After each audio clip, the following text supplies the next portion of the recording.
It would be a fool's errand, right, for me as someone who works in a college of education to come here and talk to a bunch of sociologists about theory. I'm just going to stub my toe, right? Well, my colleague Taylor there and other folks, I don't want to come in here and get into a deep discussion of, I mean, I'm happy to get into a deep discussion of data and methods. That's something I'm also passionate about.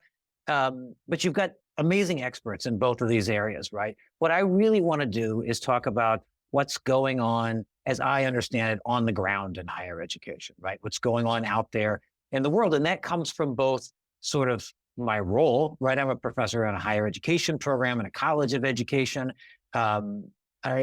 Is my research focus, but it also comes from my background. I'm a former university administrator, still trying to fully repent of that and move on with my life and career.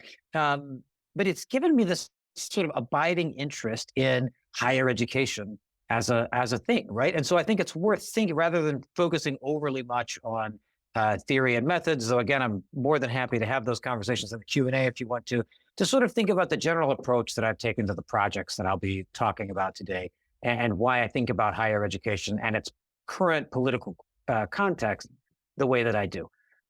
First is that I come at this with the assumption that higher ed is a core institution in a democratic society, for good or for ill, right?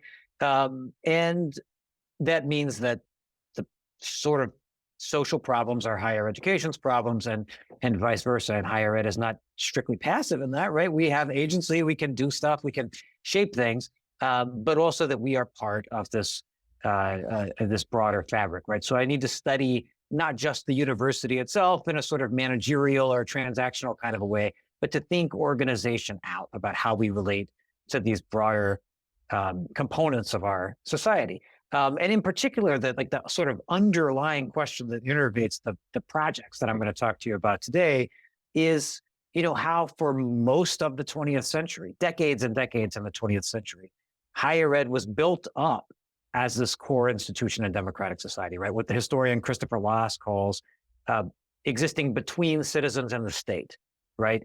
That we were a place where people came to understand themselves and their lives and community, to understand, as Danielle Allen writes about, lives of get a sense of agency and purpose in their lives, the intrinsic things that education does for people.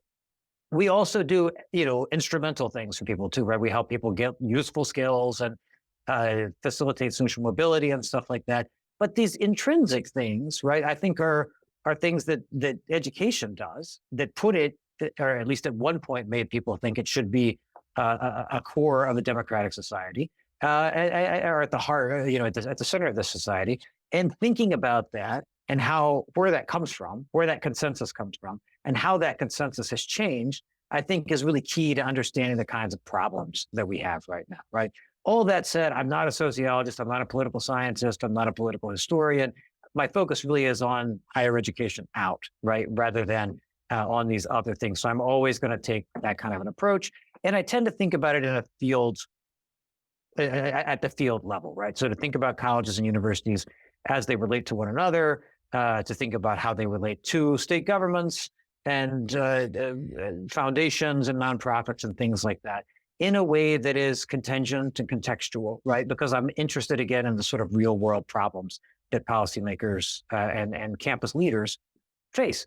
One of the things that means is, while I strive for as much empirical precision as I can get in my analyses, is that I rarely am focused on a kind of a transactional approach, right? There are a lot of wonderful colleagues and friends that I have in the higher ed policy world who are doing that work, trying to figure out how to spend our dollars efficiently, how to improve outcomes efficiently, how to sort of manage our systems for equity. That's really important work, right? But my approach, because those folks are doing that so well, is much more to think about the kind of underlying conditions that present us with the problems we have, rather than to think about solution-focused or solution-driven responses to those conditions. So that's the kind of approach that I'm going to take today.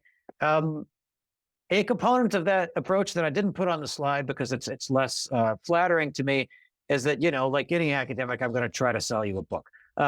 This is the copy of the cover of our 2019 book that Adrian mentioned, Unequal Higher Education. It has a lot less to do with state politics and policy than REC does, but it's a key step on the journey to REC. So I wanted to take a minute to talk about what we did in this book and how it'll illustrate the things I was just talking about how I think about higher ed.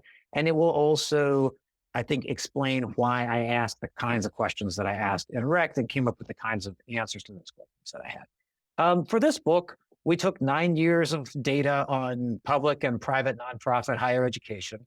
And we really wanted to understand kind of the field hierarchy, right? So we all know that some universities are wealthy, some universities are prestigious, others are less so. But could we kind of map that quantitatively and get a sense of what it looks like? We could do it in multiple dimensions, it turns out, using finance and enrollment characteristics and feeding them into a latent profile analysis where we held the categories constant and let colleges and universities move amongst categories over time. I'm going to show you here a graph from that book that sort of simplifies it into 2 dimensions, right? So it's easier to put in a plot than if it were a k-dimensional graph from the LPA. That's like kind of Star Trek-y to try to show you. The y-axis here, the vertical axis, is education and related spending per FTE. In higher ed jargon, FTE is full-time equivalent enrollment. Most of you probably know that, but just for transparency. The x-axis, the horizontal axis, is the percentage of that spending that comes from tuition, right? Colleges and universities get their income from multiple sources. And so the more, this is just like Org 101, right?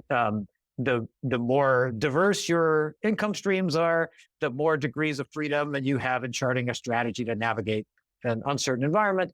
The more dependent you are on any one stream, the more vulnerable you are to environmental turmoil, right? That's pretty standard. If you look way up in the top left corner of this graph, you'll see this tiny dot that we labeled the super elite, right? Those are places where many of you may have gone to school, right? As undergrads or graduate students. Those are all private universities. They're extremely highly selective. That's not shown on this figure. They spend far more per student than any other university, right? Or a group of universities and colleges, as you can see by their placement on the y-axis. And they draw a very small share of that spending from tuition because they have diverse revenue streams, right? So these are Penn, Harvard, Stanford, places like that. The next dot I want to call your attention, and the small size of the dot, by the way, indicates that there are very few institutions in this category. The next dot I want to call your attention to is the one that kind of right in the middle. Those are elite colleges and universities. So this is more like a Georgetown, right? They're still selective, they're still prestigious, but they typically don't have access to both the research money and the endowment money. So they don't spend quite as much and they draw a little bit more on tuition. The 3 dots directly below that are what we think of typically as public research universities. So like y'all there at Madison, you'd be in the multiversity group. You're spending a little more than most public research universities. You're a little less tuition dependent than the rest of us are. Where I am at UNT or any other research university that has like a compass point in its name for the most part, right?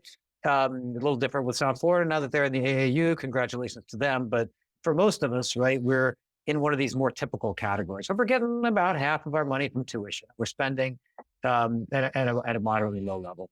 The 2 groups that are really worth paying attention to for the purpose of our conversation today are also the 2 largest, right? And they're at the most extreme positions on the horizontal axis. Those are subsidy-reliant colleges and universities and vulnerable colleges and universities. And the name really tells you the story of these 2 groups, right? The subsidy-reliants are the second largest group. They're non-selective in their admissions. They're small enrollment. Again, those are not shown on this graph. They're low spending. You can't see that from the position on the y-axis. But they draw a small share of their budget, like roughly a little bit more than a third, from tuition income, right? So it's a fairly good value seat for a student to get. A vulnerable college or university, on the other hand, same enrollment characteristics, unselective, small, same low level of spending, but it is much, much more tuition dependent. It gets about 5 out of every $6 on average from tuition. So that's where the name vulnerable comes from, right? You have one bad enrollment cycle, and you're in real trouble, right? You end up in the Chronicle of Higher Education for reasons you don't want to be in education. When we start, when our data window opened for this study, right? So we're analyzing data from 2005 to 2013 because the publication process is long. There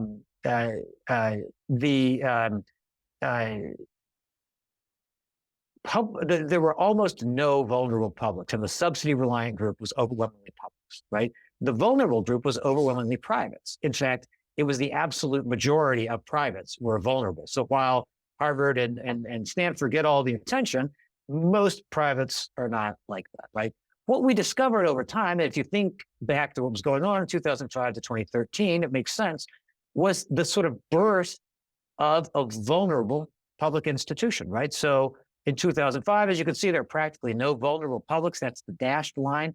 And almost 3 out of 5 publics, just under 60%, are in that subsidy-reliant group. The Great Recession happens. Most states cut funding. Many states cut funding by quite a lot in terms of direct appropriations or affordable student aid for higher education. And fewer institutions have access to those subsidies, right? And when that happens, they just move directly from that subsidy-reliant group into the vulnerable group, right? So we're able to document this in our book, Unequal Higher Education, but that's a book about colleges and universities kind of as that's the field of analysis there, right? We were not able to explain why. And so coming out of it, we started to think, what is going on here? Where do these vulnerable publics come from? In some cases, like Michigan has a number of vulnerable publics, the answer is pretty straightforward, right? Standard demographic cliff kind of stuff. If you read the Chronicle of Higher Education or follow sort of demographics of traditional college-age students, you know what the demographic cliff is and where it's coming from. If you work in enrollment management, like I used to do, it's something that you hear about, think about, talk about all the time. And in a state like Michigan, or now Pennsylvania's in the news all the time for this, right? It's been an issue in Ohio. You've got a flat or declining population or a slow population growth, varies one state to another. But in particular, you've got flat or declining sort of college-going cohorts, and that can lead to limited ability to fill your seats with tuition payers. It can limit the tax base, all that kind of stuff. That all fits within a pretty standard model of thinking about higher ed policy as something that states, broadly speaking, want to support, but they just can't support it all the time because maybe they've got other demands on their budgets, they've got recessionary conditions, all that kind of stuff. Some other vulnerable publics that we were identifying were harder to fit into that framework, right? They weren't in states where it could be easily explained by changing demographic conditions. They were in states where there seemed to be other things going on. And so as we were working on this with some other projects that I did both with Brendan and with other co-authors, we started really tapping into some more recent political science, political sociology, political history kinds of accounts to get a sense of maybe the ways in which approaches to higher ed policymaking might be changing and might be linked to broader changes in political partisanship in the US, right? And there's a couple of key planks that come out of that. One of those is that partisanship increasingly seems, and by partisanship, I just mean like affinity with and affiliation with a party, right? I'm using that term as distinct from polarization, as you all know, because you're all social scientists.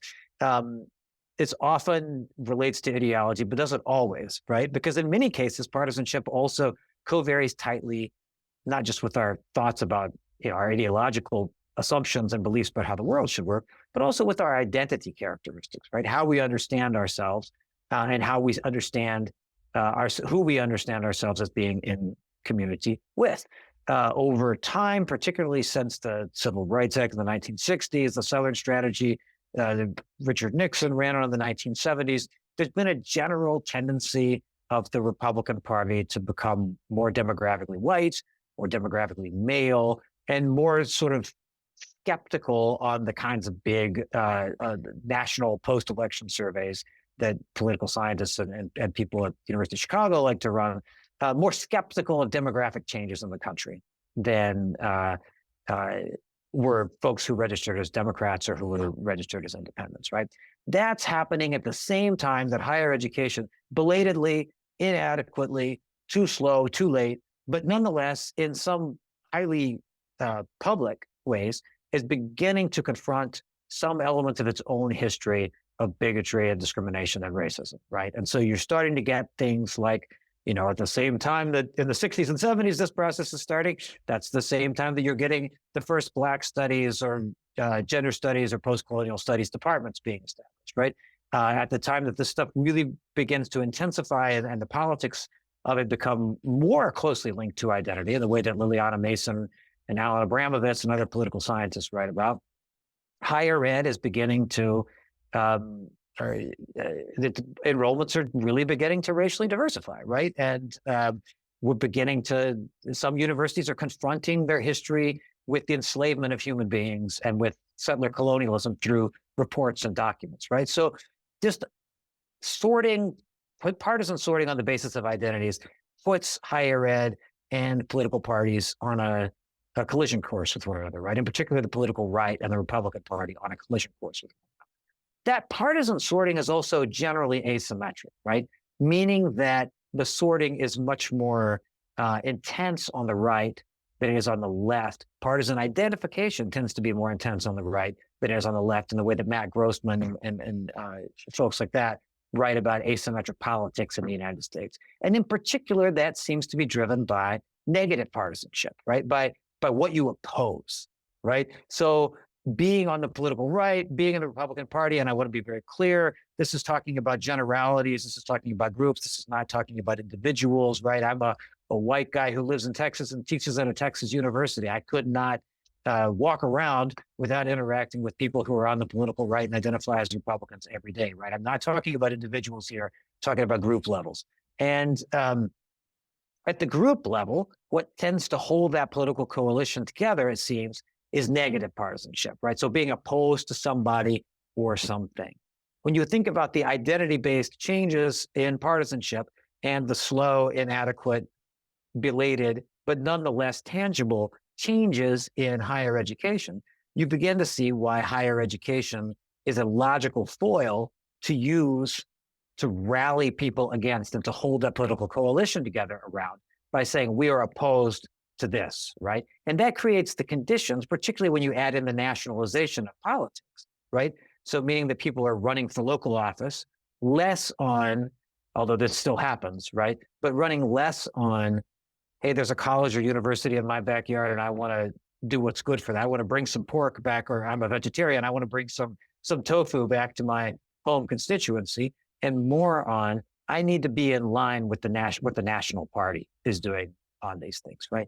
All of that creates the conditions for collisions between the political right and the Republican Party on the one hand and higher education on the other under certain conditions, right? And those collisions might not be about how do we manage higher ed efficiently, how do we allocate resources efficiently, but they might be about sort of these underlying characteristics that are explaining the difference, right? That are explaining why partisanship has changed over time and why higher ed has changed over time. I'll walk you through a couple of quick examples here, right, of how we sort of refine this. The first one is a figure that I'll reproduce from a paper that some colleagues and I published in 2020. Let's see if I can remember how to work the Zoom here. There we go. Okay, it's good and grainy. So that means that you put me in charge of your IT and it's going to be pixelated. I apologize for that. Let me describe to you what it is. This is predicted output from a multi-level regression model on a decade of higher ed funding at the state level from 2006 to 2015, right? And we have a bunch of covariates in the model. It's not interesting to show you the regression output. It's much more interesting to show you the figure, I think.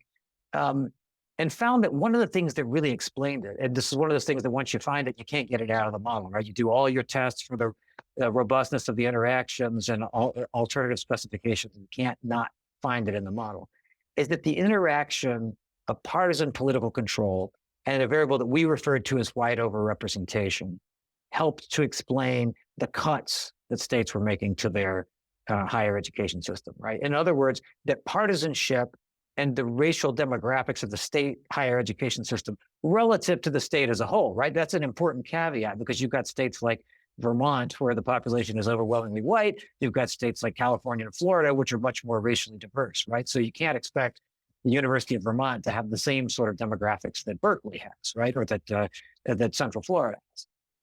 So When we consider those two things jointly, it turns out that they explain the extent to which funding is cut in these state systems over this time period, right? And the gap there between the two lines is what you're looking at, right? What that gap, or that's the phenomenon of interest here. What that gap illustrates, right? The solid one is the predicted relationship in states that were under unified Republican control as white overrepresentation varied from -3, right? Meaning white people were underrepresented relative to their share of the population, to +3, meaning white people were overrepresented relative to their share of the population. And the dotted line represents other governing arrangements, right? Whether it's unified democratic control or divided governance control. The gap between those two lines means that on average, we're expecting to find, right? This is not causal, this is a descriptive retroactive analysis, but we're expecting to find that as states' higher education systems became wider relative to their population, unified Republican governments cut funding less. When states were more racially diverse or less white, more accurately, than the state population was, states with unified Republican control were expected to cut funding more, right? So the change in funding for higher education was expected to be negative relative to the group as a whole. So that kind of confirmed for me that the way I was thinking about this, right, as a phenomenon of partisanship that was related to deeper social changes, and that would help to explain what was going on with state policy, why states that had spent decades building up their higher education system suddenly got interested in transforming them or capturing them or tearing them down, that I was sort of on the right track there, right? And here's from another paper, also pixelated, I apologize, I'll go through this much more quickly, shows a similar thing in expected returns or expected reinvestment after the recessionary period for states with divided or democratic governments relative to unified Republican governments, right? On the right-hand panel with unified Republican governments, the expected rate of reinvestment is much slower. The expected declines are much steeper. That follows a general pattern that we in higher ed policy sphere often refer to as the balance wheel, right? Okay, so that's sort of the background for how I got to thinking about things the way that I did for REC, right? And the basic argument that I make in REC is that much of the conversation that's going on in some states about higher ed policy isn't about improving our agreed upon operations, right? It's not about allocating money more efficiently so that we can spend less and get more graduates. It's not about maintaining affordability while also maximizing educational spending, because we know that educational spending is strongly correlated with student success, right? In some cases, it's even causally related to student success. Instead, what the policy fight seemed to be about, the contest seemed to be about, was about these underlying dynamics about who and what higher education is for. Who should we be admitting? Who should we be hiring? Under what conditions should those people we hire be working, right? What should we be doing once those folks are here? What should we be teaching? How should we be organized, right? Is it reasonable? What kinds of things fall within the appropriate legitimate ambit or mission or scope of higher education? That's what the fight seemed to be about in these states, right? And so you end up with, and I'll walk through some of the case examples here in a sort of high level detail in a minute, but you end up with conflicts over curriculum rather than affordability. You end up with conflicts over personnel, whom you can hire and appoint, and governance, control of the state system, rather than about affordability. You end up with fights over a tenure system, over admissions practices, rather than over affordability, right? Different conversations to have, different things to fight over. They reflect a fundamental mistrust of higher education and hostility to higher education's institutional independence, which doesn't mean that we are wonderful and blameless and should operate without oversight, right? Not at all. You don't have to spend very much time at all reading the history of higher education to realize we have a lot to account for, right? I'm not here to say that higher ed is wonderful. I am here to say that the nature of the conflict in the states that I studied seemed to be less about improving higher education and more about destabilizing and or transforming, right? A key component to that, because as I mentioned earlier, higher ed is not powerless in the study, seems to be that our leadership tends to respond to the wrong problem, right? So rather than saying, hey, you're trying to close the gender studies department because you don't think that's a legitimate part of our mission. We do think it's a legitimate part of our mission. Here's why. We tend to respond with, here's evidence of the return on investment from getting a college degree. Here's evidence of what we're doing to try to improve student success and make college more affordable. Those are all really important things, and I'm broadly in favor of all of those things, right? But they are not responses to the policy agenda that university leaders were facing in the 4 states that I studied, right? I'm reminded, and I hope you'll indulge me, you all probably know this anecdote even better than I do, because many of you are sociologists, but I thought a lot when I was writing about this, about a story that Stafford and Solancic related in their now rapidly aging book, The External Control of Organizations, from when Ronald Reagan was governor of California. And the chancellor of Berkeley came in and said, here, gave the report, here's what we're doing, and well, we need your support next year. And Governor Reagan's response was, I don't want to support the University of California. All your students are socialists. Okay, they turn around, go back to their offices. They come back next year, make that long trek to Sacramento. I guess it probably wasn't as long then because it was, the traffic wasn't quite as bad. And say, here, look at all the ways that we've worked to reduce instructional expenditures and become more efficient.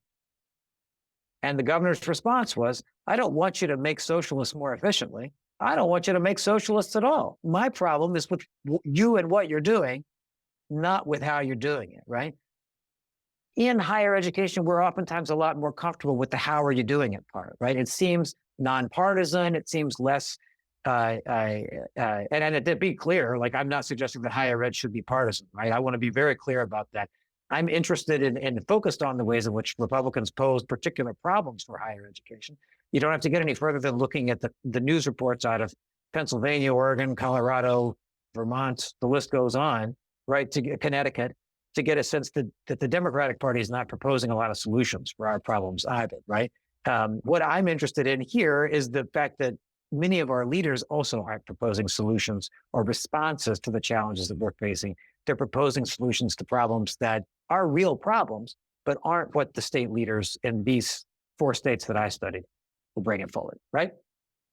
Okay, so that's the sort of inspiration for the book and how I got here, how and why I think we're on a collision course with the political right, and how I think the political right came to this point where its policy agenda is one of what I would call deinstitutionalization, right? Of unmaking the arrangements of resources, and in particular, social trust, right? Because divestment was widespread after the recession. Reinvestment has been fairly widespread over recent years at the state level, though it's really complicated by federal stimulus money.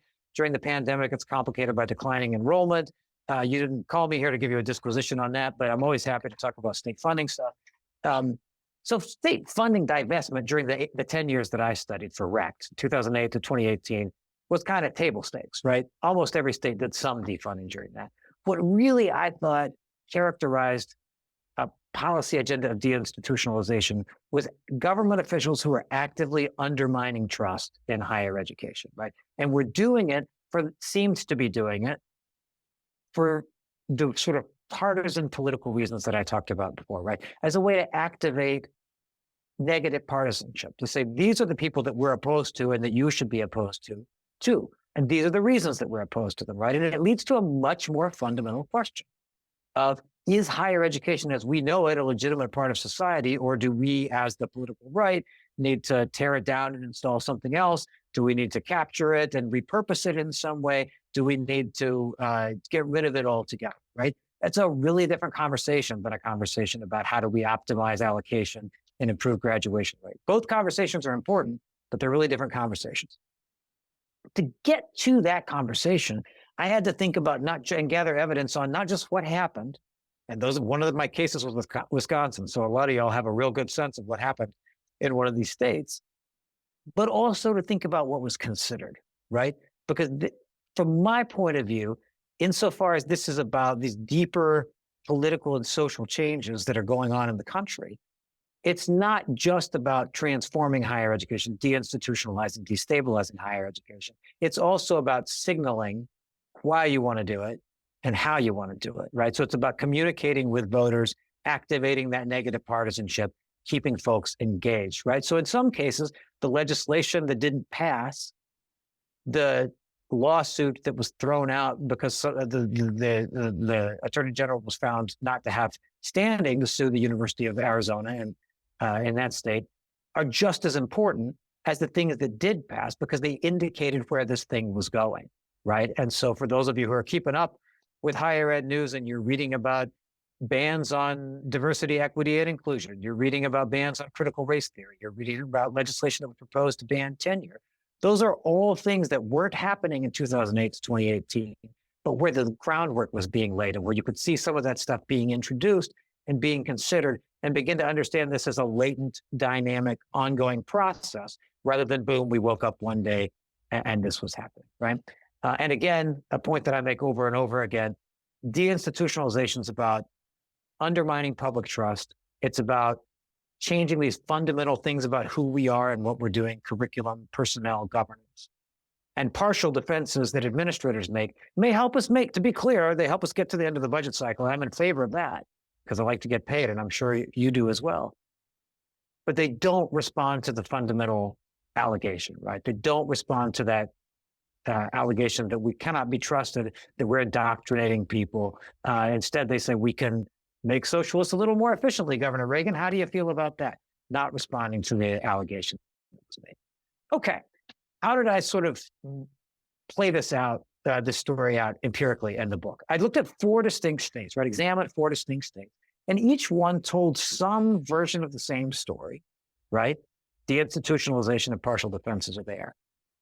But the story was different based on that state's history, the nature of its higher education system, its demographics, its politics, all that kind of stuff. I selected cases based on the research that I showed you earlier, like the graphs that I showed you earlier, right? For 2 basic criteria. One, I wanted a state where the demographics of the overall state and or its higher education system had shifted rapidly, right? Because this clearly seemed to be related to the changing, to attitudes about changing demographics in the country, and to sort of changes in higher education related to the establishment of a gender studies department or something like that. The second piece is that I wanted to study states where partisan political control was closely contested for at least part of this 10-year window, 2008 to 2018, right? And that was important because the process of deinstitutionalization is going to look different in a state where one party can expect to win, to maintain control of the state no matter what, right? Rather than in a state. So might there be similar dynamics in Alabama, Texas, Oklahoma? Possibly, right? But they're going to look very different because the partisan political landscape in those states is so different than in the 4 states that I studied, which were Arizona, Wisconsin, North Carolina, and Iowa, right? 4 states where both political parties won statewide elections during that period, 2008 to 2018. They might have followed different trajectories, right? Iowa and Arizona moving in different directions in terms of their partisan composition, but partisan control was contested during this period, right? So for that reason, it made sense as a place to explore this conceptual model that I had developed, because part of my thinking was that higher ed policy was not about improving higher ed functioning. It was about gaining and consolidating partisan control in a state. It was about reducing institutional independence in a state so that there was less pushback and less critique, or the pushback and critique was understood as illegitimate by some share of the population, right? The way in which that was done played out differently across these 4 states, even though it was common to all 4 states. In Arizona, makes a lot of sense given its demographics, its geography, and its history. It had a lot to do with the role of undocumented students in the state, right? And the mechanism, the punitive mechanism, was often related to funding. Arizona's constitution mandates that higher ed should be provided as near to free as possible. That language is found in more than one state's constitution. But Arizona also has a history of sort of don't tread on me, small state, Western state kind of small L libertarianism, right? That had led to state funding not always being as generous as the state constitution might have prescribed. And then really dramatic cuts right after the Great Recession, right? So in the aftermath of 2008, paired with additional cuts that were targeted based on whether a college or university, a public college or university, offered in-state resident tuition to undocumented folks, right? And if you can sort of put yourself in the time machine and go back to 2008, 2010, 2012, that's an era, a moment when though the politics of that kind of immigration politics are really contentious in the country, right? And so the state zeroed out funding to its two largest community colleges, the Pima and Maricopa colleges, because those community colleges offered in-state resident tuition. And there was also a fight between the state government and the Arizona Board of Regents, which governs the three public four-year universities in the state, over the same issue, right? So that is a story of deinstitutionalization. It's a story about who higher ed should be serving and how higher ed should be serving them, right? But it plays out in a particularly Arizona way because of that state's history and location. I don't need to, y'all can tell me, many of you at least can tell me, who've been there for a while, can tell me about the story of what happened in Wisconsin during the Walker years and the contest over professional labor and expertise, right? The contest over governance, right? So it's not just about public employee unions. It's not just about whether the state's going to recognize tenure. It's also about the University of Wisconsin system authority and what that enabled in terms of the way the curricular fights happened at Stevens Point and Superior, right? There's an unequal higher education dimension to that story, by the way, right? In terms of where we think maybe we can consolidate all these departments because they really don't need the humanities at Stevens Point, right? And we think about who has access to which kinds of campuses. That tells us something about the kind of higher education systems that we're providing to people in a state. But it's also really a fight about who should be in control. Is it people with professional expertise who've devoted their lives to this, who should be governing higher education? Or is it partisan politicians who get their seats through all kinds of gerrymandering and stuff like that you would know more about than I would? I'm not a political scientist and certainly not a political demographer, but I could read the news and have a sense of that kind of stuff. So it's a fight again about who should be in charge, what they should be doing, and what higher education's role was. That becomes really transparent in North Carolina, right? Where much of the fight, not all of the fight, North Carolina is a state that gave us bathroom bills, but much of the fight is about the legacy of the Civil War.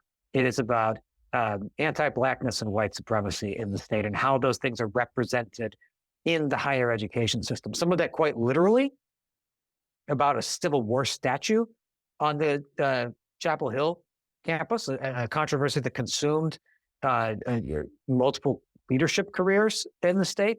And some of that in ways that are easier to miss if you're just reading headlines in the Chronicle, but are nonetheless, I think, quite meaningful for understanding what was going on in North Carolina during this 10-year period, right? Where the Center for Civil Rights at Chapel Hill, which was a donor-funded center that was suing employers over workforce discrimination, suing municipalities and states over equal protection kinds of concerns, the state system makes it so that the center can no center can file a lawsuit, right? Because that's deemed outside the realm of what a university should do. Clearly, given that was the center in the state that was filing lawsuits at the time, aimed at the Center for Civil Rights, right? And by the same token, when the state considered a tuition reset for some of its public universities that eventually passed a version of this, not the original version, 3 of the 4 universities that were targeted for a tuition reset were public HBCUs, historically Black colleges and universities, right? These are organizations where just a simple analysis, descriptive analysis, and I don't mean description as in a regression that's retrospective of observed data. I mean descriptive as in just make a line graph of change over time in this number, where tuition income at those colleges was growing more slowly than the rate of inflation of it, right? These are not the colleges that are driving an affordability crisis, insofar as there is one in North Carolina, right? I say insofar as there is one just because that's outside the scope of REC. I think it's a pretty good guess that affordability is a concern everywhere.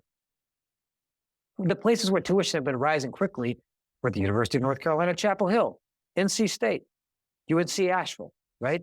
Those places aren't targeted for the tuition reset. It's these 3 public HBCUs that are targeted, leading to an outcry from, and there was no or there was limited public reinvestment that would have gone to offset the tuition reset, right? So it leads to outcry from the state, from state leaders in the ACLU and other civil rights organizations. What you're really doing is putting a giant hole in the budget of our public HBCUs, right? What that's a fight about, I think, is what the higher education system should be, which organizations are worthy of state support and which ones are not. That's what they're fighting about when they're fighting about whether there needs to be a tuition reset at HBCUs. Iowa was in some ways the most sort of embryonic of these cases, right? It was the one where the wreckage process started last. Much of the fight there was around international students. Y'all are in the Big Ten, so you know that moving students across state lines is a sort of a standard financial practice to keep the lights on. It's a partial defense, but it's an effective one, right? To make it to the end of the budget cycle. Bringing in international students is too, right? As a way to pay tuition to offset declining state support for these years when the state support had dropped really dramatically. There's conflict around that in Iowa. It ends up being baked into their performance-based funding, and making sure that Iowa higher education is for Iowans, not necessarily something to be opposed to, but why is it only for Iowans is a logical follow-up question. And then also a lot of bills there around personnel as well. Partisan balance in hiring, so setting thresholds beyond which if you hire too many folks who are registered as Democrats, then you've got to start hiring folks who are registered as Republicans. It was never clear to me how those kinds of bills would have been enforced. Like, how do you get voting registration data from across state lines? What do you do if people re-register as independents? Again, the tenure bans that were introduced in Iowa seemed really clearly targeted to me at questions about who and what higher ed is for. Who should be doing this work, under what kinds of conditions? What students should we serve under what kinds of conditions, rather than about managing higher ed and optimizing higher ed. So that's RECT in a nutshell, and its relationship to some antecedent projects there. It makes a great Mother's Day gift. It makes great spring break reading, even though you've had the Cliff Notes version of it. It makes a wonderful graduation gift. What a thing.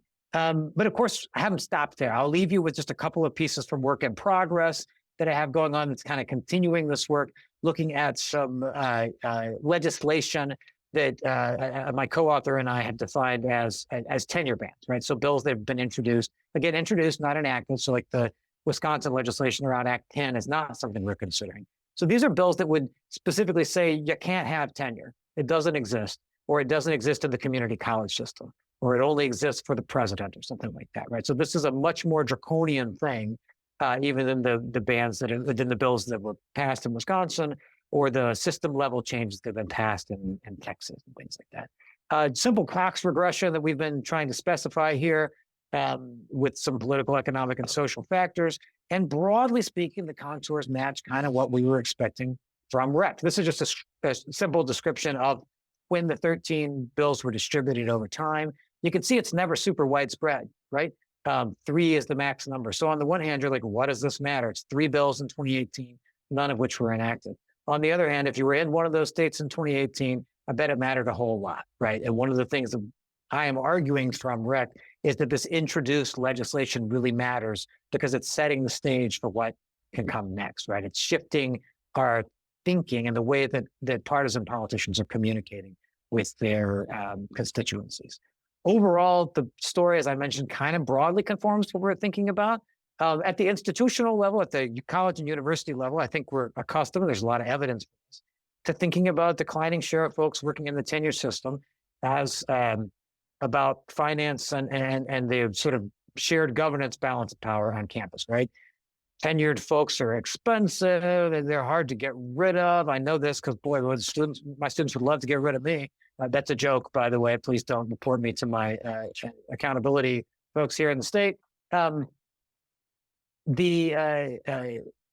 then so having a more flexible workforce that's a lower share within the tenured system is a way to make the university more nimble and to respond to budgetary conditions, and it empowers the administration to sort of in a quasi-corporatized way, right? There's a lot of good evidence for that at the institutional level. But at the state level, and again, this is provisional, right? It's not been published yet, so it's not real social science. This is social science in the developmental process. it seems to be the opposite, right? It's negatively associated with unemployment rate. It really seems to be about these underlying social characteristics. Educational attainment in the state, the racial demographics of the students at the flagship university, as that's defined by our colleagues who do this sort of work, and partisan control of state government, right? So that overall, this agenda, what I think leads to is that in some of these states, right, in the 4 states that I studied, in states that share those characteristics, and even nationally in some of these studies about appropriations and tenure bills, much of the fight over education doesn't seem to be about how to make higher ed more efficient or effective. It seems to be much more about the sort of underlying institutional basis. What are we supposed to be doing? Under what conditions are we supposed to be doing it? And who are we supposed to be serving on our campuses, right? What are those folks supposed to be learning? And what identities do we want those folks to bring to campus with them? Our leaders on campuses tend to, not universally, right, but tend to respond to the efficiency and delivery problem rather than to the underlying social and political problem, right? And that leads to moving right past the collision and winding back up for another cycle of wreckage, right? That cycle is not determinative. It takes a lot of different forms based on contingency and context of what's going on in specific states. But the main takeaway, I think, is that closer attention to that fundamental basis of the context, or the conflict, rather, what we're fighting about, is essential if we want to develop at the university level, at the college level, more strategic, more effective responses to our political problems. We can't just keep coming in and saying, hey, we'll make socialists more efficiently for you. We have to engage the fight that is being brought to us. And that's part of our role as folks, as whether we're faculty members or students or members of the public who have a vested interest in having a higher education system that is more democratic and more representative and more attuned with the reality of our communities.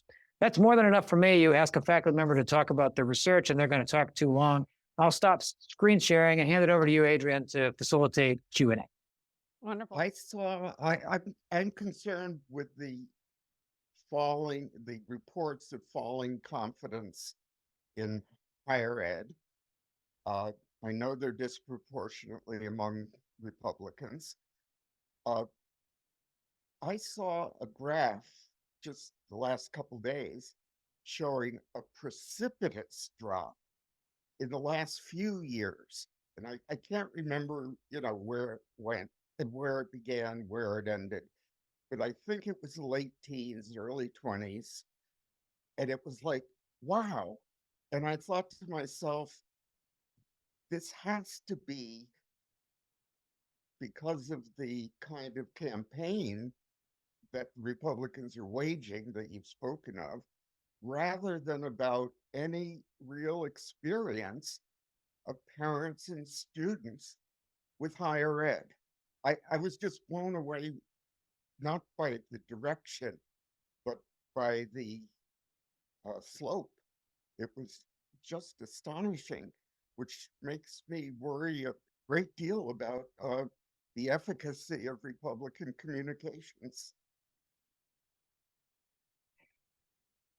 Thanks for that, Michael. I appreciate it. That was very much at the early stages of that kind of reporting from Gallup and Pew and places like that. Was their poll analyses were a big part of my thinking as I was kind of shaping this project, right? And I do agree with you. I think that it's deeply concerning, right? For those of us who work in public higher education, who care about public higher education, the crisis of confidence is really concerning. And it is also concerning, and it's complex at the organizational level, right? Because of the partisan nature of declining confidence, right? At least as I read those data, when Democrats and independents are expressing declining confidence in higher education, because they are expressing it as well, it's around things like, I think tuition is too high, right? And I'm not sure that I can afford to go to college. I'm not sure I can afford to send my kid to college. I'm uncomfortable with the amount of debt that I have in graduating from college, right? Those are all things that, to my way of thinking anyway, make sense as reasonable problems that we should be trying to solve in higher ed policy, right? Affordability is a persistent concern, right? Debt is a massive concern for a lot of people. particularly their own debt. On the other hand, you look at aggregate data, right? And the relationship between, as in our provisional work on tenure bills that we've had, right? Educational attainment on average is a pretty good predictor of overall confidence in higher education, right? So that makes me really worried about that partisan gap in falling confidence, as you pointed out, because while I think it is important and legitimate for us to figure out how to address concerns about affordability and attainment and equal opportunity and equity on campus, it is really hard to figure out how we're going to address something like, I think faculty members are too woke and they're indoctrinating my students, right? I can promise you, nobody in my program was indoctrinating students before Senate Bill 17 passed here in the state of Texas, and nobody's indoctrinating students now, right? But there is not necessarily any concordance between what we're doing, not indoctrinating students, and what a share of the public thinks we're doing. They think we are indoctrinating students, right? And so that's where I think you're right, that communications enterprise, and there's a lot of really good research on that folks have done, particularly looking at social media data and shares and stuff like that, I think is really worrisome and is a really fruitful area for research that I try to monitor, even though it falls outside of my specific expertise. Michael, do you want to come back on that? Go ahead. I just wanted to ask you one more time, if you can explain the dramatic acceleration in such a short time of expressed distrust, well, just what are they doing that's effective that it can result in enormous change in reported trust in a very short time?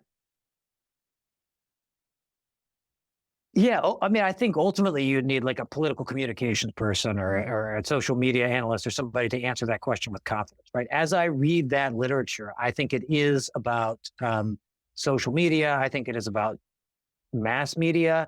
I think it is about the ways in which all of those things can be marshaled to amplify the sort of dynamics that I'm talking about, right? Negative partisanship, I understand myself as opposed to something. Identity-based partisanship, I understand all of my different identities as bound together by my sense of self as a person who's on the political right, and the nationalization of politics, right? This is anecdata, but I remember a few years ago, it's just, y'all humor me. I hesitate to mention another Big Ten state. I won't mention the university while talking to folks while talking to Badgers, but your counterparts in Michigan at their three largest research universities elect their trustees, right? And a few years ago, a candidate for one of those trustee positions, I remember visiting her website. A Chronicle Higher Ed reporter asked me what I thought was going on, so I visited the website, and her positions were listed. Her positions on abortion, her positions on guns, her positions on all of those sorts of issues were listed, right? Her positions on tuition, her positions on affordability were not listed. That's about the nationalization of politics, right? You put all of those things together and then you amplify them in that media and social media kind of atmosphere. And I think that contributes to a slope that drops very quickly, right? That's my read of the literature in that area, because that's not really my expertise, but it's an area where I have to be proficient enough to do the work that I do. So that's how I would answer your question, right? But I would also say those folks who do that kind of political communications, political psychology research, be good folks for you all to bring in for next year's cycle, and let me know. I'll join you. Thank you very much. The floor is open. Does anybody else have a question for Barrett? I'm looking for some acknowledgement of the stratifying methodology that schooling is in our society. I mean, we call it higher education. Why? That by employing age segregation, it is, the children have to line up and go to school according to some bells that ring from a very early age. Children are made to feel powerless, and it goes on from there. that by employing age segregation, it is structuring social involvement level by everybody, involvement that is constrained by various devices, including diplomaing, degreeing, dividing by amount of schooling that a person goes through. And it's set up the people who get that higher education to be the opposite, the better than the people that don't, which is, it's endemic. Thank you, Norma. So Barrett, I think, can you speak to Norma's point about credentialing? How is credentialing and perhaps its relationship to driving, or at least a relation to economic inequality? How does that have anything to do with what you're seeing in terms of the response of certain state electeds to the mission and the function of higher ed across the U.S.? Yeah, so that's a great question, and I'll preface it by saying, while my main focus is on sort of higher ed and its role in a democratic society and deinstitutionalization and things like that, credentials matter, right? They matter a great deal. And because you can trade them for something, right? You can trade them for a different position in society. You can trade them for a wage. And it's an uncomfortable truth. But I think about when I was in graduate school and I really wanted a job like the one that I have right now, right? Like we all, to some extent, want our credential to do something for us. It's a sort of research commitment of mine, a professional commitment of mine, that shouldn't be the only thing.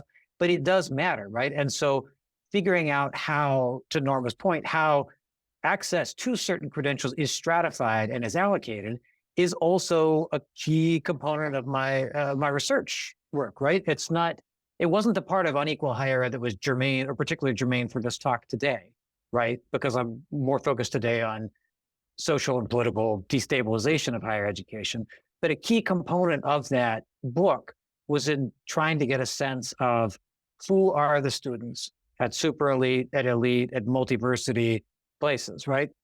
Who are the students at subsidy-reliant places, so that those individuals were the people who were disproportionately exposed to the negative consequences of state divestment when those subsidy-reliant publics became vulnerable publics, right, over time.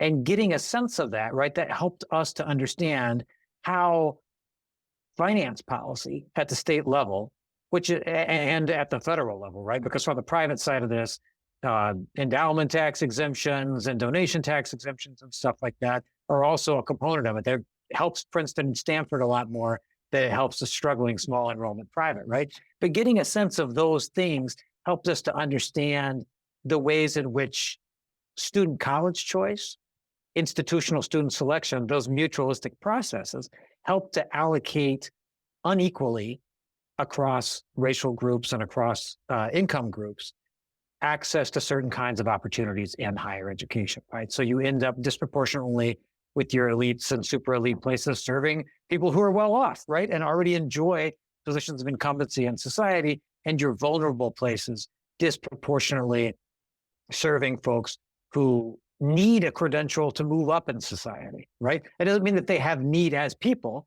right? They're perfectly capable as people. It means that their capabilities haven't been recognized and supported and validated by society. And so, but those students disproportionately end up at the institutions that are least likely to support them and that are most likely to ask them to bear the brunt of the cost of their own education, right? So that process that you're calling our attention to, Norma, is intrinsic to and woven within the research project of Unequal and the various things that I have had going on around that, around institutional inequality and college admissions, as well. We've got a paper coming out in SocialVet on that topic soon, I hope.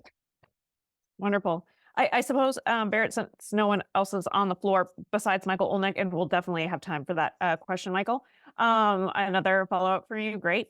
I was, you did give us a little bit about about your thoughts of potential responses to this pickle, I suppose. One of which is that university leaderships could be doing a better job about responding to the actual charges that are levied against higher ed as an institution and its practitioners within it. And I would completely agree with you that they do tend to revert to neoliberal tropes about return on investment and that sort of thing, which is of course tied to its costs and what is and going back to our previous the previous answer you provided to Norma about what do we do with this thing and where does this get us in terms of our ability to live a good life.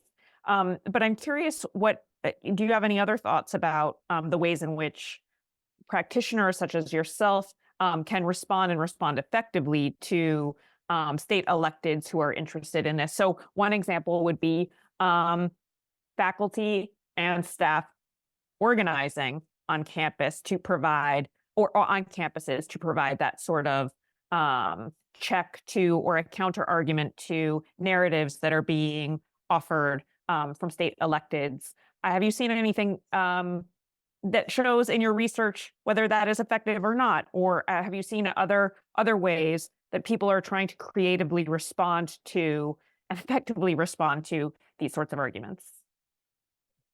Yeah, it's such a great question. And it's something that, as a former university administrator who's now on the faculty, I much prefer to just stir up a problem rather than offering a response to it, right? But we do have to have, in an applied field like mine in particular, though certainly in social as well, we have to have some sort of implications for the real world, right? Some sort of implications for policy and practice. The way I think about that is that with the important caveat of everything that Michael brought forward about declining confidence in higher ed overall and the partisan dimension of that in particular, most people still want to go to college. Most people still want their children to go to college, right? Because of the identity-based nature of partisanship, there seems to be a lot of contest about whether people are willing to pay taxes to support college for their neighbors' children, right, or for their neighbor, but they want it for themselves and their children, right? I think that's where you've got to start. You've got to start with the idea that on some level, people still think college is a good thing. They still think it is good for them. It concerns me when I read polling data, like from Gallup had a poll about this in the fall, I think it was, indicating that people still think it has good return on investment, to use right, that it's worth it.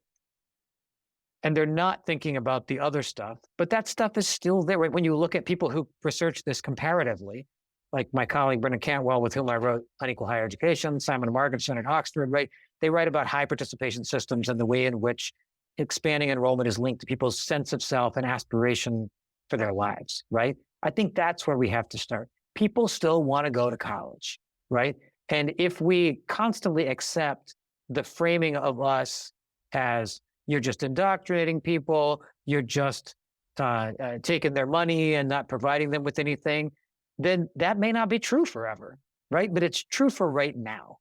And so can we build on that? Hey, you want your kid to go to college, or you want to go to college. So what kind of college do you want your kid to go to, or do you want to go to? And what do you think it takes to build that kind of a place, right? Most people don't want their kids to go, or don't want themselves to go to a college that spends very little on educating students and that is maximally convenient, right? Most people want to go to a place like Madison, where after class you go down to the Rathskeller with your professor and you enjoy a spotted cow. And is that I think that's the right term, right? I think I'm talking. Okay, good. My Madison speak is a little rusty, but I'm glad it's still on point. Maybe next time I can be there with you and we can go to the Rathskeller. But it's that's what people want, right? I think that's where we have to start, is with that assumption and build back from there. Great. Thank you so much. We do have a question from Michael Thompson in the chat. So looking forward and linked to Adrian's question, is there a role for extension programs that connect to community events and post-secondary or even non-degree programs meant for a broad audience? sports sadly may be the only way that some people may be coming onto campus and seeing universities in a community-oriented and positive light. This is an excellent question, Michael. Thank you so much for posing it. Barrett, go ahead. Thanks, Michael. It's really, really good to have you here. Good to see you, even just your avatar. Yeah, I think that's exactly the kind of thing we need to be thinking about, right? Because way back early in my career, right, I was writing stuff on the multiple missions of higher education and how they overlap, and multiple sort of shareholders and resource providers who are interested in that, right? And given that, a college or a university is so big and it's so many different things, it's unreasonable to expect any one person to love it all, right? And so and I get it, I say that as somebody who has no love at all for college athletics, right? And so that's just how it is. I think it's very strange that we watch students potentially injure one another for entertainment. And I think it's very, very strange that at most universities, we use student fee payments to subsidize that, right? But that is not everybody's experience of college athletics, right? Most people, to Michael's question, they like football, right? So I totally agree. It requires meeting people where they are. It requires to think of an anecdote from Kathy Kramer's books, The Politics of Resentment, about Wisconsin, right? We can't just be at the lake collecting research samples. We have to be at the lake meeting people why they're at the lake and talking to them about that, and sort of demystifying. I think maybe this speaks a little bit to some of Norma's points about the stratifying terminology around higher education, right? As well, we can't just live in the ivory tower, even though that is also part of it, right? I want to live in a world where knowledge is being pushed forward and discoveries are being made, because I really like being able to go to the physician and be healthy. I really like the fact that my car is more fuel economical than a car was 50 years ago, right? And we need academic R&D to drive that, but we also need lots of other things to make a fuller defense rather than a partial defense. These are all the things that we are.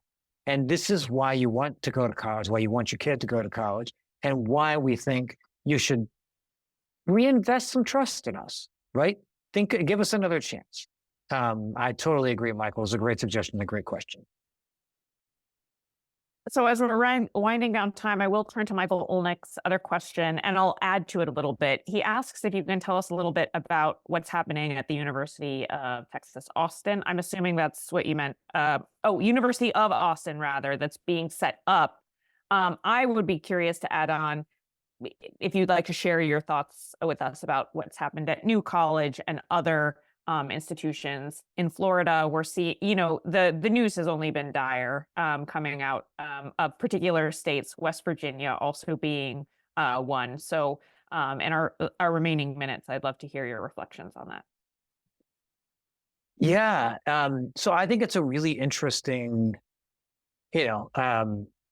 academic problem, and a really concerning problem for folks who live in these states, right? I mean, I think it is,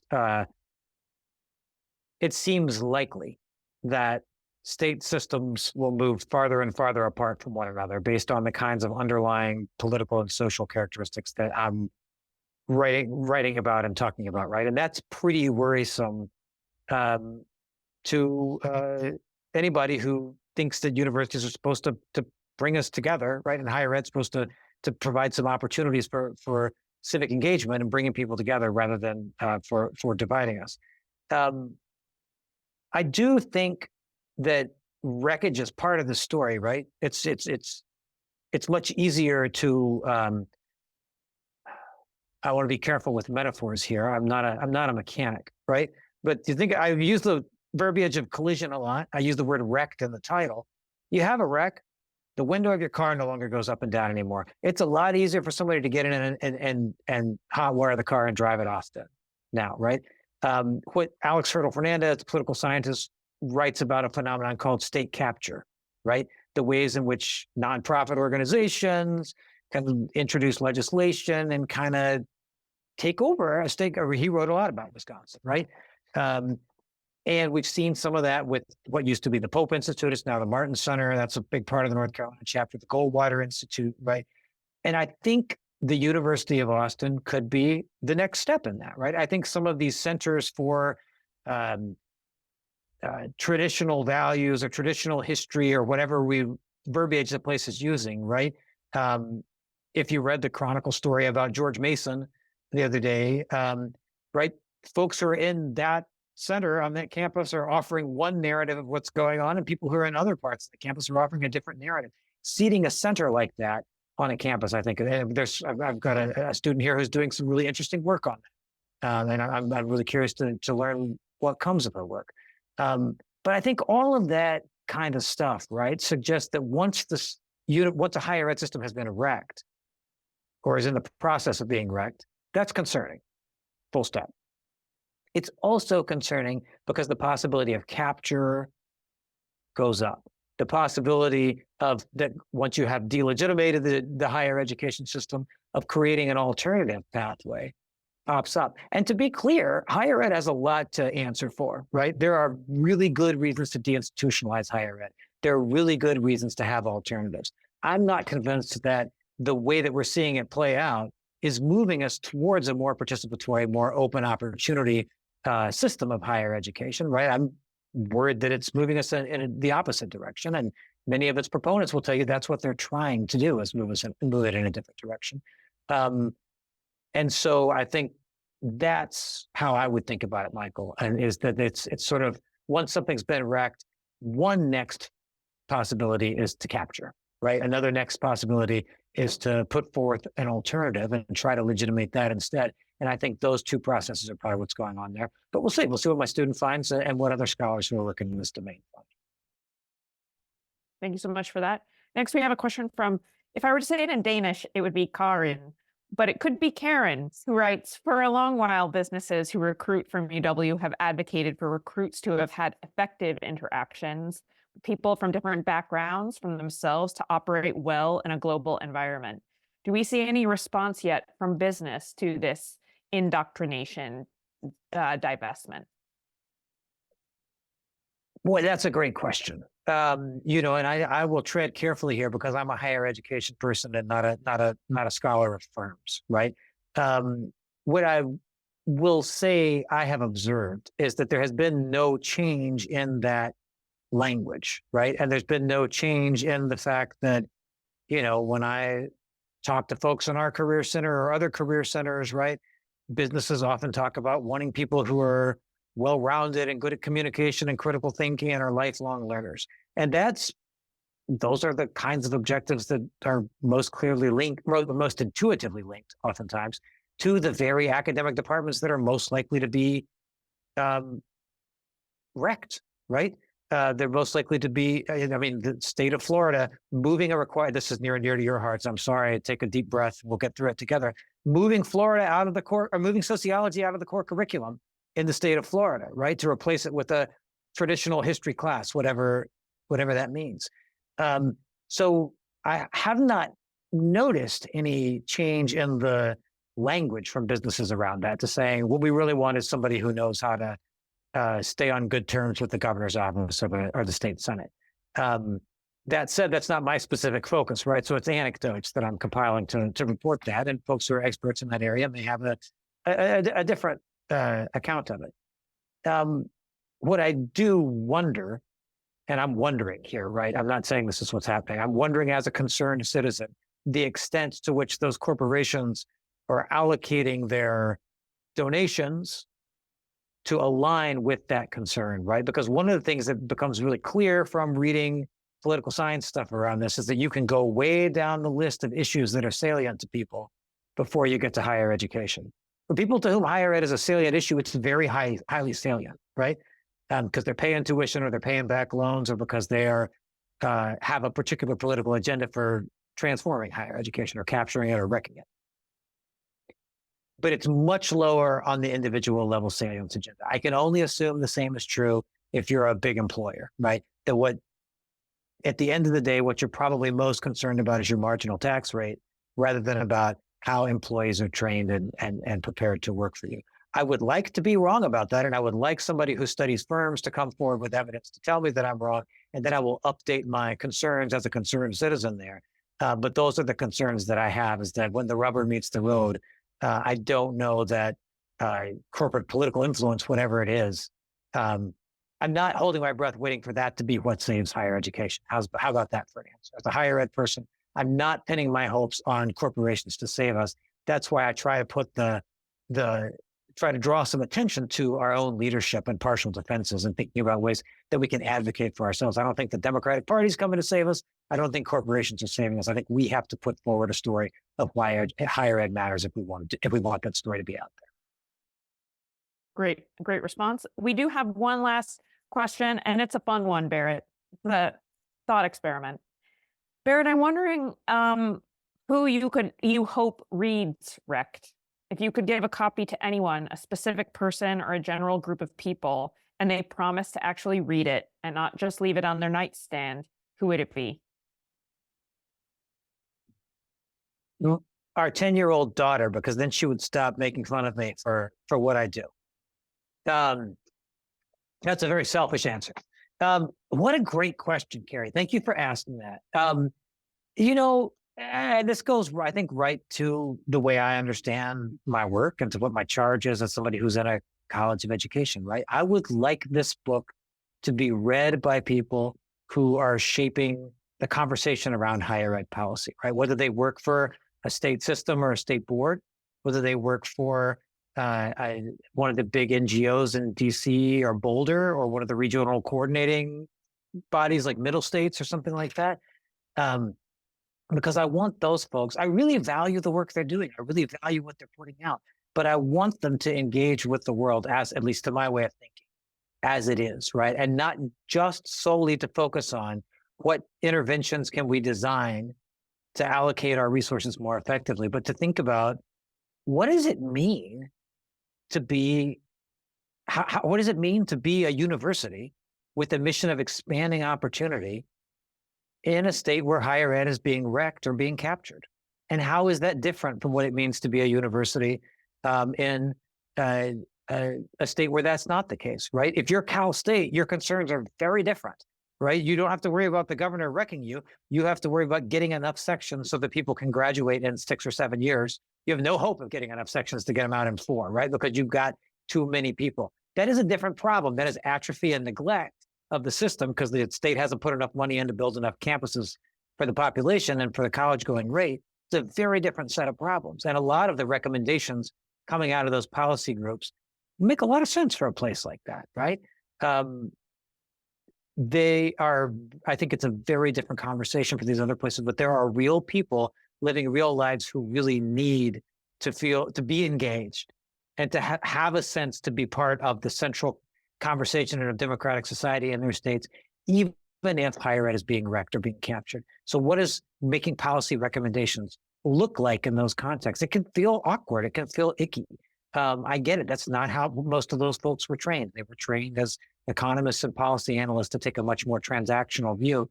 That stuff matters too. But how do we think about the world as it is? Those are the folks I would really, really like to read the book. And also my daughter.